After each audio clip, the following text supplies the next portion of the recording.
Hello friends, welcome to परिचम classes. आज का सेशन बायोलॉजी का एक इंपॉर्टेंट टॉपिक एल्गी को डिस्कस कर रहे हैं। सेवाल, आप सभी जानते हैं बायोलॉजी में जब हम लोग क्लासिफिकेशन ऑफ ऑर्गेनिज्म को स्टडी करते हैं तो हम इस टॉपिक को बहुत अच्छे से देखते हैं, प्लांट किंगडम में देखते हैं।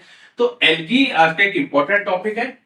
एक एमसीक्यू मुझे लगता है बहुत बार पूछा जाता है इससे रिलेटेड। हम आज इसकी डिटेल में सब कुछ पढ़ने वाले हैं, पूरा थ्योरी में। उससे पहले एक छोटी सी इंफॉर्मेशन, एसएससी जनरल साइंस का और रेलवे जनरल साइंस के मेरे दोनों कोर्स लॉन्च हो चुके हैं, एसएससी का भी और रेलवे का भी। आप वहां जा सकते हैं, आप परचेज कर सकते हैं। रिकॉर्डेड सेशन आपको मिलेंगे, पूरा थ्योरी में मिलेगा चैप्टर वाइज, जैसे मैं भी पढ़ा रहा हूं। आपको क्लास के नोट्स मिलने वाले हैं, ठीक है। आपको वहां आपके डाउट क्लियरिंग सेशंस होंगे, पीवाईक्यूज आपको मिलने वाले हैं। हमारे जीए का कोर्स है, अगर आप इसको परचेज करते हैं तो बहुत बेनिफिशियल है। क्यों है बेनिफिशियल? क्योंकि आप यहाँ polity, economics, history, science, geography, सब कुछ स्ट्रेटेजी के एक ही कोर्स में आपको मिलेगा, बहुत मिनिमम प्राइस में। थ्योरी क्लासेस साथ में मॉक टेस्ट आपको मिलने वाले हैं। पूरी परचम की टीम आपको यहाँ कवर करवाने वाली है। अगर हम बात करें, अगर आपको कोई दिक्कत आता है तो आप क्या करेंगे, आप परचम पे कांटेक्ट करिए हमारे व्हाट्सएप नंबर पे। और सबसे इंपॉर्टेंट, कैसे खरीदना है कोर्स, जाइए प्ले स्टोर पर, परचम ऐप को डाउनलोड करिए और आप कर सकते हैं इन कोर्सेज को परचेज। ये रहा हमारा व्हाट्सएप नंबर, हमारा ईमेल आईडी। चलिए शुरुआत करते हैं एलडी के टॉपिक की।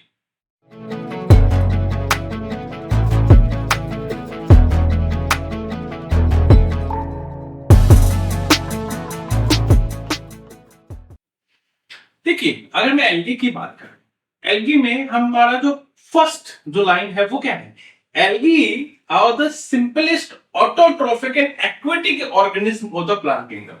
देखो, दो वर्ड यहां है, ऑटोट्रॉफिक है सबसे इंपॉर्टेंट और सिंपलेस्ट है, ठीक है, और एक्वेटिक ऑर्गेनिज्म है। अगर ऑटोट्रॉफिक की बात करता हूं, यानी वो ऑर्गेनिज्म जो अपना फूड, जो अपना खाना क्या बनाते हैं, खुद बनाते हैं, ठीक है। अब खुद कैसे बना सकते हैं? फोटोसिंथेसिस से, प्रकाश संश्लेषण से, फोटोसिंथेसिस से अपना खाना बनाते हैं। ऑटोट्रॉपिक सिंपलेस्ट कैसे है? देखो, अगर आपने एल्गी को देखा है, सेवालों को देखा, आपने देखा होगा कुछ ऐसा ग्रीन वाला पार्ट आप देखते हैं। जैसे जो भी आप पानी जहां होता है, पानी की टंकियों के आसपास, तालाबों के आसपास, आप या आप कहीं स्विमिंग पूल में जाते होंगे, बहुत टाइम तक जब उसकी सफाई नहीं होती तो हम देखते हैं उसमें एक फिसलन हो जाती है। ये वही एल्गी है जिसकी वजह से हमें फिसलन हमें महसूस होती है। तो सिंपलेस्ट का मतलब यहां ये भी है कि हम उन प्लांट्स को, है ना, इनको उतना क्लासिफाइड नहीं कर पाते कि ये रूट्स ये वाला पार्ट है, ये स्टेम वाला पार्ट है, ठीक है, ये लीफ है, ये फ्लावर्स है। तो हम यहाँ प्लांट को सिंपलेस्ट फॉर्म है कि यहाँ बिल्कुल सिंपल शुरुआती जो कह सकते हैं इसको। एक्वेटिक ऑर्गेनिज्म क्या है? एक्वेटिक जो पानी में रहते हैं, पानी के कांटेक्ट में होते हैं, या जहां पानी होता है वहां ही देखने को मिलता है।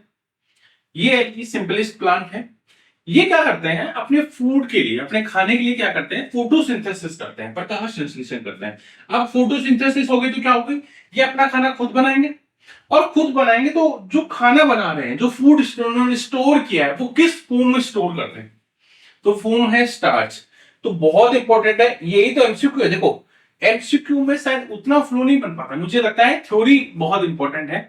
एमसीक्यू भी चाहिए प्रैक्टिस के लिए, पर थ्योरी के साथ एमसीक्यू अगर दोनों चीज कॉम्बिनेशन में मिल जाएगी तो भी तो हम कोर्सेज पे ज्यादा फोकस करते हैं, ठीक है। देखिए, अब दो चीजें यहां पर है, यूनिसेल्युलर और मल्टी सेल्युलर। हमने देखा था जब हमने सेल का क्लासिफिकेशन के बारे में हमने बात की थी, तो यूनिसेल्युलर और मल्टी सेल्युलर। यूनिसेल्युलर यानी जो एक ही सेल से मिलकर बने, या तो एक से ज्यादा मल्टी सेल से मिलकर बने होते हैं। तो ये दोनों टाइप के होते हैं। इनमें कुछ एल्गीज यूनिसेल्युलर होते हैं, कुछ एल्गीज क्या होते हैं, मल्टी सेल्युलर होते हैं। अब ये इस चैप्टर में, इस फोटो से एक क्वेश्चन बनने वाला है। क्या बनने वाला है कि हमने बात की एक्वेटिक ऑर्गेनिज्म है, यानी ये वहां रहते हैं जहां मॉइस्ट प्लेस है, जहां नमी होती है, मड जो कीचड़ जो होता है, फ्रेश वाटर वहां देखने को मिलता है, एवरेज वार्म वाटर बॉडीज वहां देखने को मिलता है, थोड़ा जो गर्म पानी होता है एवरेज वार्म होता है वहां देखने को मिलता है, पॉन्ड्स तालाबों में देखने को मिलते हैं, lake, river, slime water bodies यहां देखने को मिलता है। तो इनकी प्रेजेंस के बारे में बात की तो ये कहां कहां हमें देखने को मिलते हैं। अब तीन क्वेश्चन हमारे दिमाग पे बनते हैं कि हम एल्गी की बात कर रहे हैं सर, तो अगर हम इसकी ब्रांचेस के बारे में बात की जाए तो स्टडी ऑफ एल्गी क्या है? स्टडी ऑफ एल्गी, जैसे हमने बहुत सारी बात की थी पहले भी कि इससे रिलेटेड, स्टडीज से रिलेटेड क्वेश्चन जरूर बनता है कि study of algae, study of algae होता है फाइकोलॉजी। क्या होता है? Phycology, study of algae. बहुत बार डायरेक्ट क्वेश्चन आता है। एक क्वेश्चन ये भी बनता है कि वो एल्गी जो आइस पर ग्रोस होते हैं या एल्गी ग्रोइंग ऑन आइस, बर्फ पे जो उगती है एल्गी, उनको क्या कहते हैं? उनको कहते हैं क्रिप्टोफाइटस। क्या कहते हैं? क्रिप्टोफाइटस कहते हैं। और वो एल्गी जो रॉक्स, चट्टानों पर ग्रो होते हैं, उनको क्या कहता है? इनको लिथोफाइटस कहते हैं। तो क्या कहते हैं? क्रिप्टोफाइटस और लिथोफाइटस। ये बहुत इंपॉर्टेंट है, या स्टडी ऑफ एल्गी, फाइकोलॉजी, ये भी बहुत इंपॉर्टेंट है। यहाँ 3 क्वेश्चन डायरेक्ट बनते हैं एग्जाम में। अब हम क्या कर रहे हैं? हम क्लासिफिकेशन की तरफ जाते हैं कि जो एल्गी है उनका क्लासिफिकेशन कैसे और किन्होंने किया। बहुत सारे क्लासिफिकेशन थे, सबसे अच्छा क्लासिफिकेशन देखने को मिलता है एफ ई फ्रिज का। ये एक ब्रिटिश साइंटिस्ट थे, एफ ई फ्रिज। उन्होंने क्लासिफिकेशन की बात की। उन्होंने कहा कि एल्गी को हम 2 टाइप्स में डिवाइड करते हैं, जैसे मैक्रो एल्गी और माइक्रो एल्गी। मैक्री और माइक्रो एल्गी के बारे में इन्होंने बात की। आपको शायद उतना अच्छे से नहीं दिख रहा होगा, लेकिन पीडीएफ नोट्स में आपको देखने को मिलेगा। रोडोफाइट्स आपने पढ़ा होगा ना, रोडो, RHODPHYTA, रोडोफाइटा है। रोडोफाइटा से आप ये समझिए कि रोडो जहां दिख रहा है वहां वो क्या रिप्रेजेंट करता है? वो रिप्रेजेंट करता है रेड को, यानी रेड एल्गी की बात कर रहे हैं। लाल सेवा, रेड एल्गी क्या है? रोडोफाइट से, है ना। क्लोरोफाइटा, क्लोरोफाइटा यानी ग्रीन, क्लोरो, ग्रीन कलर आपको याद है, पत्तियों पर क्लोरोफिल होता है, तो ग्रीन कलर की ये क्लोरोफाइटा होता है। अगर मैं बात करूं, माइक्रो में बात करता हूं, है ना, पायरोफाइटा, ठीक है। अगर हम बात करें Chlorophyta, micro organism, green algae भी होते हैं, ये मैक्रो भी होते हैं, माइक्रो भी होते हैं, है ना, ब्लू ग्रीन एल्गी। तो ये क्लासिफिकेशन है, बहुत जनरल क्लासिफिकेशन। ज्यादातर इनके बारे में पूछ सकते हैं कि एफ ई फ्रिच ने किसकी क्लासिफिकेशन की बात की है, या क्लासिफिकेशन एल्गी ने क्या बात की, इनके बारे में पूछा है।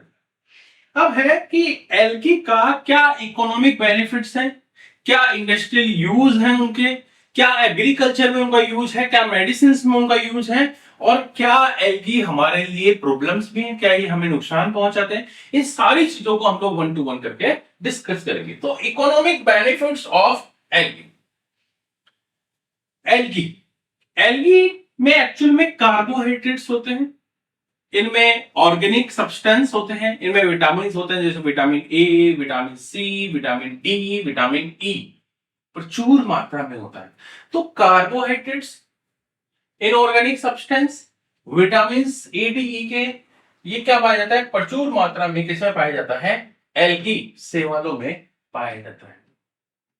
यानी इनका इकोनॉमिक बेनिफिट तो इनडायरेक्टली हमें पता लगी क्या कि इनमें ये सब कुछ होता है। अब ये सब कुछ होता है तो इन सबकी जरूरत ह्यूमंस को होती है, हमें होती है, आपको होती है। तो ये हमारे सोर्स हो गए, सेवाल के इनके सोर्स हो गए। अब पूरी दुनिया है, वहां अलग अलग लोग अलग अलग खाते हैं। जैसे आपको पता है चाइना में बहुत सारी चीजें खाई जाती है जो हम नहीं खाते हैं। बहुत सारे ऐसे एनिमल्स हैं जो खाते हैं जो हमें बहुत वियर्ड लगता है कि नहीं वो कैसा कर रहे हैं। तो दुनिया में बहुत सारी आदिवासी जातियां हैं, बहुत सारा कल्चर है, वहां का एनवायरमेंट है, और उसी तरह से वो खाना खाते हैं।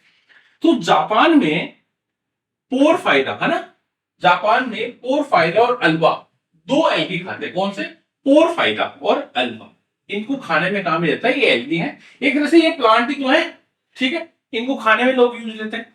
अल्वा के बारे में क्वेश्चन बहुत बार आता है। अल्वा को हम लोग क्या बोलते हैं? सी सैलेड बोलते हैं, समुद्र का सलाद बोलते हैं, सी सैलेड। देखो, है ना, पोरीफायरा और अल्वा, देखो लोग इसको खाते हैं। ये अल्वा कुछ इस तरह का होता है, फाइबर्स की तरह, देखो रेशे दिख रहे हैं, बहुत सारे फाइबर्स की तरह ऐसे बना होता है। इसको लोग सैलेड्स के रूप में खाते हैं। जैसे पालक है, वो भी क्या है? सैलेड है, हम खाते हैं। इस तरह से सी सैलेड में, समुद्र के सैलादों में इसको बोला जाता है। अल्वा क्या है? Ulva is also called sea salad. अब और एक स्कॉटलैंड में क्या है, जो टोबैको होता है, टोबैको खाते हैं लोग, इंडिया में बहुत सारे खाते हैं, नहीं खाना चाहिए। टोबैको, स्कॉटलैंड में टोबैको खाया जाता है, रोडोमोनिया पल्मेटा, इससे टोबैको के रूप में यूज किया जाता है। ये क्या है? ये एक एल्गी है, रोडोमोनिया पल्मेटा, एक एल्गी है जिससे टोबैको तैयार किया जाता है। स्कॉटलैंड के इसको लोग इसको यूज करते हैं। चाइना में नोस्टॉक एक एल्गी है, वो खाया जाता है। चाइना के लोग कौन सा खाते हैं? नोस्टॉक। तो कई बार ये भी पूछ लिया जाता है कि इनमें से कौन सा एडिबल है, कौन सा खाने वाला है? तो मोस्ट ऑफ बहुत बार पूछा जाता है, चाइना के लोग खाते हैं। हालांकि अब एक इंपॉर्टेंट बनता है कि इंडिया और इंडिया के नेबर कंट्रीज, क्योंकि इंडिया में ज्यादा क्वेश्चन पूछा जाता है। दोस्तों अम्बलिकश, देखो ये है अम्बलिकश, देखो इस तरह का दिख रहा है आपको अम्बलिकश। और दूसरा नाम क्या है? अम्बलिकश को इंडिया में लोग खाते हैं, नो स्टोक देखो कुछ ऐसा होता है जो चाइना के लोग खाते हैं, ठीक है। तो अम्बलिकश इंडिया और उसके जो नेबर कंट्रीज हैं वो इसको खाने के काम में लेते हैं। तो एल्गी का खाने में क्या क्या है? देखो एल्गी में कार्बोहाइड्रेट्स होते हैं, इनऑर्गेनिक कंपाउंड्स होते हैं, विटामिन होते हैं, इसलिए लोग खाते हैं।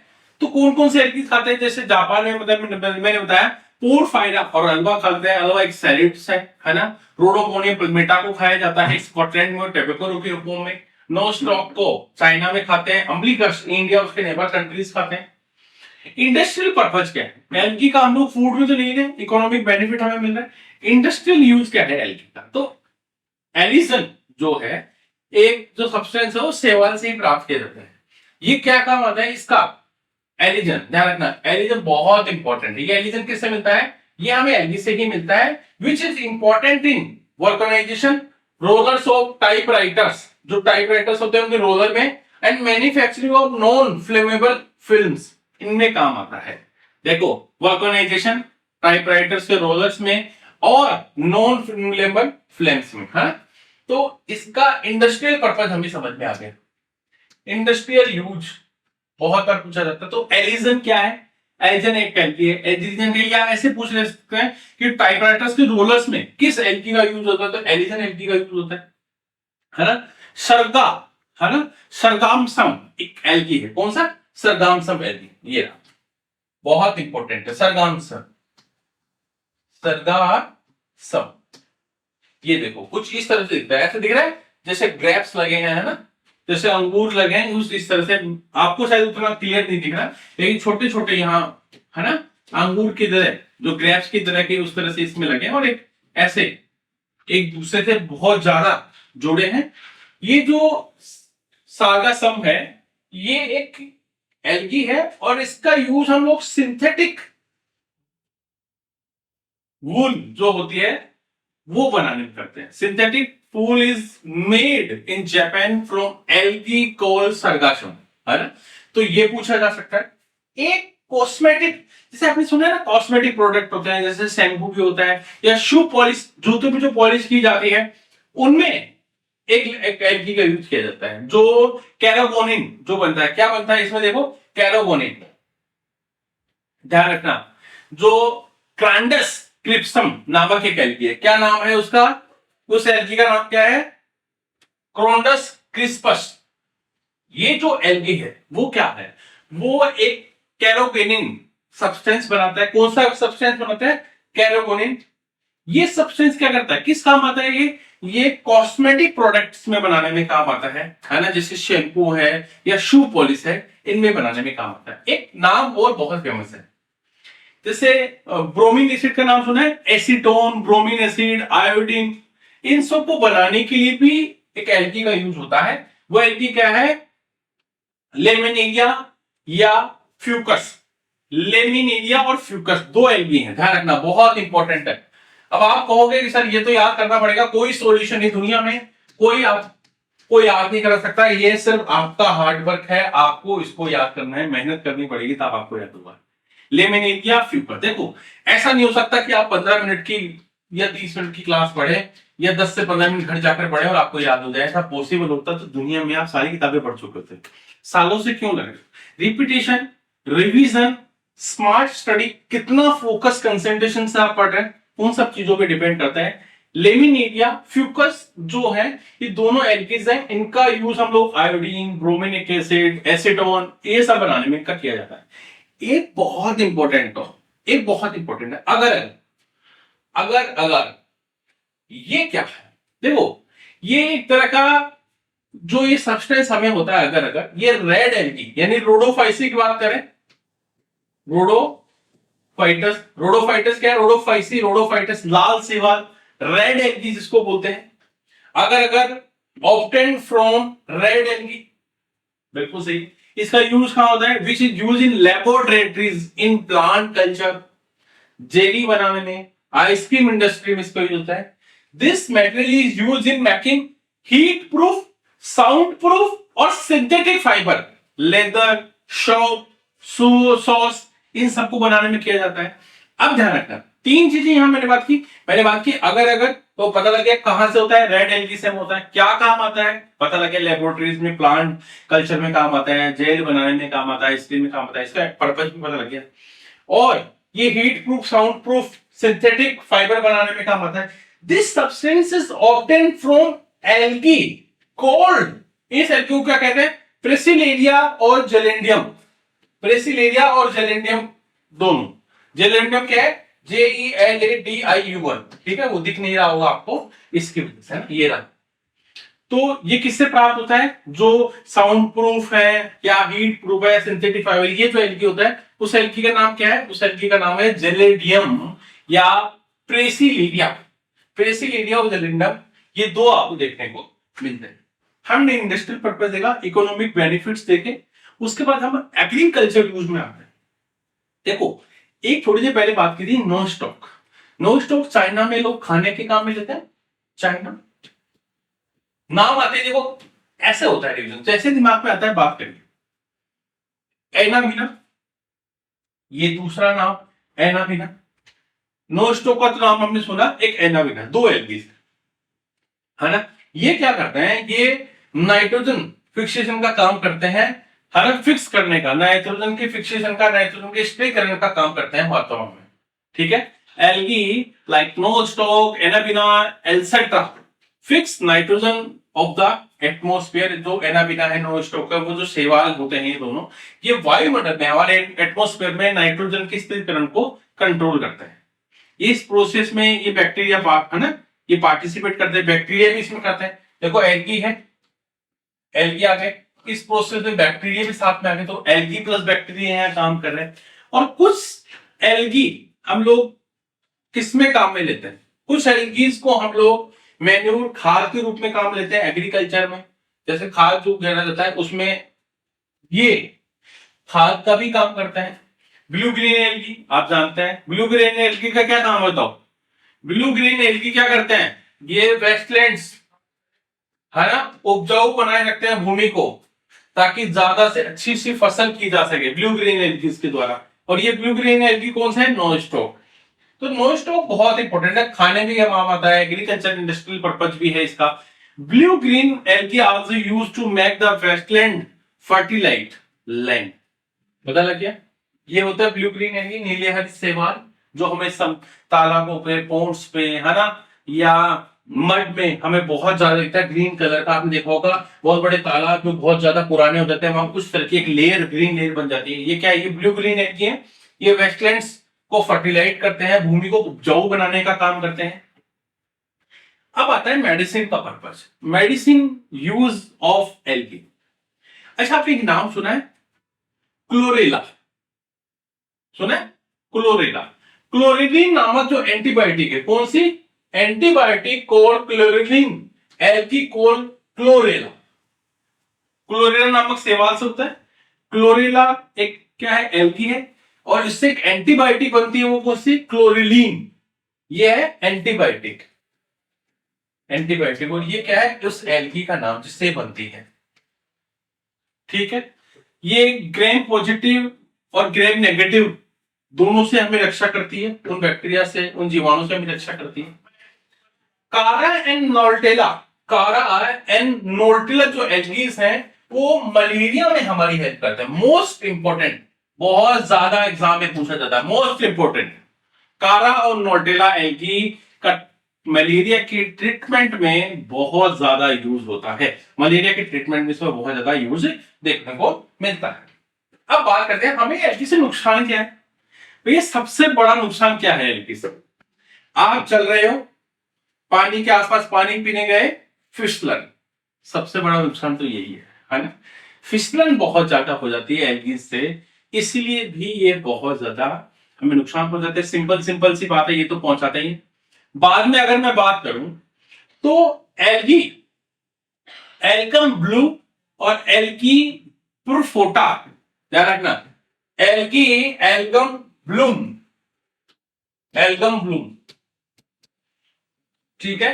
साथ में प्रोस्फोटा, ये क्या करते हैं, ये इंक्रीज करते हैं एक्वेटिक पोल्यूशन को।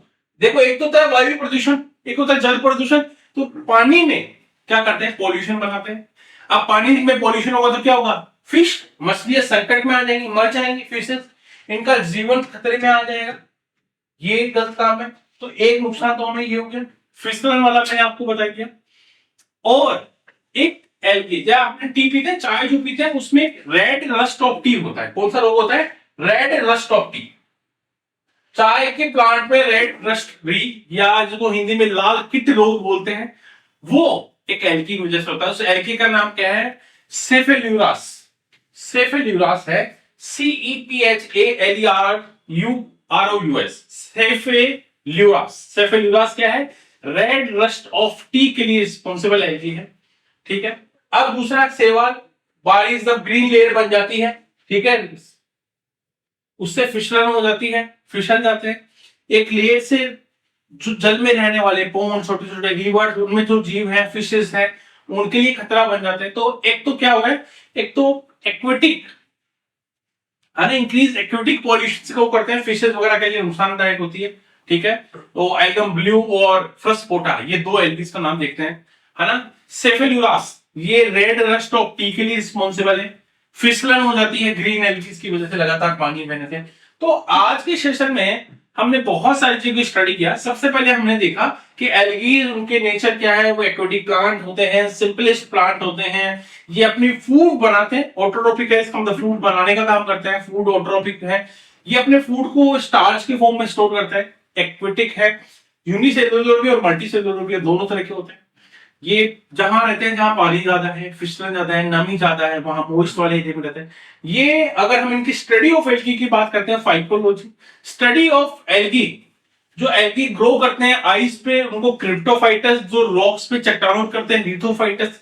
क्लासिफिकेशन अब देखा, मैक्रो एल्गी, माइक्रो एल्गी, रोडोफाइट्स, ये सब देखा। फिर इकोनॉमिक बेनिफिट देखे, इनमें क्या क्या होते हैं, कार्बोहाइड्रेट, विटामिन, ये सब होता है। इसलिए जापान में पहले पोराफायरा अल्वा के बारे में बात की, अल्वा एक सैलेड है, उसके बारे में बात की। रोडोमोनास प्लमेटा, जो टैबेको के रूप में यूज करते हैं। नो स्टॉक चाइना के लोग खाते हैं। अम्बलिकस इंडिया के लोग, उसके इंडिया के आसपास के लोग खाते हैं। इंडस्ट्री पर्पज में एलिजन टाइपराइटर्स या रोलर्स में काम आता है, वल्कनाइजेशन पे काम आता है, फ्लेमेबल फिल्म्स बनाने में काम आता है, सिंथेटिक फोम बनाने में सरगामक्सस, जापान के लोग, इसका काम रहता है। उसके बाद बहुत सारे हमने देखा कि एग्रीकल्चर में no stock, anabaena, nitrogen fixation में काम आते हैं, ठीक है। बहुत सारी चीजें, जैसे ब्लू ग्रीन एल्गी के बारे में हमने स्टडी की। मेडिसिन में क्लोरेना, जो मेडिसिन है वो क्लोरेला नामक एल्गी से होता है, इसके बारे में बात की।